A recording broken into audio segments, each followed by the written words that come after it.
மீண்டும் ஒரு உலக சாதனையை சச்சின் டெண்டுல்கர் படைத்தார். ஏயா சச்சின் கேன்னா யாரு?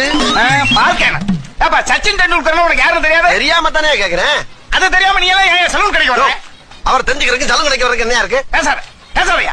சரியான காட்டுவாசி. சரி பேசல போ. சுனாமியால் பாதிக்கப்பட்ட பகுதிகளை பில் கிளின்டன் சுற்றி பார்த்தார். ஏயா கிளின்டனாவது யாரு தெரியுமா உனக்கு? கிளின்டன் யாரு? கிளிச்சு வச்சு பாக்குறவரா? கிளிச்சு வச்சு பாக்குறாரா? கிளின்டன் யா? யோ அவருக்கு எனக்கு பழக்கமே கிடையாதுயா. பழக்கம் இல்லையா? ஏயா அவர் உங்க கூட வந்து பழகுவாரா? அமெரிக்காவோட முன்னாள் ஜனாதிபதியா? தெரியாதுயா எனக்கு. அவரை தெரிஞ்சுக்காம எதுக்கு சலூன் கடைக்கு வர நீ? அறிவு கட்டவன்.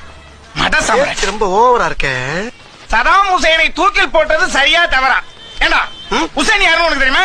தெரியுமே, அந்த கறிக்கடை ஜாகிர் ஹுசேன் தானே? கறிக்கடை ஹுசேனா? ஏண்டா ஈராக்கோட முன்னாள் அதிபர்ரா? தெரியாதியா, அதுக்கு ஏன் கொதிக்கிற?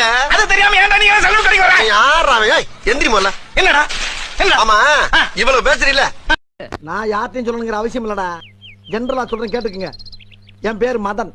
பிடிச்ச பொண்ணுங்க ஆசைப்பட்டு கொஞ்சம் லென்த்தா மன்மதன் கூப்பிடுவாங்க.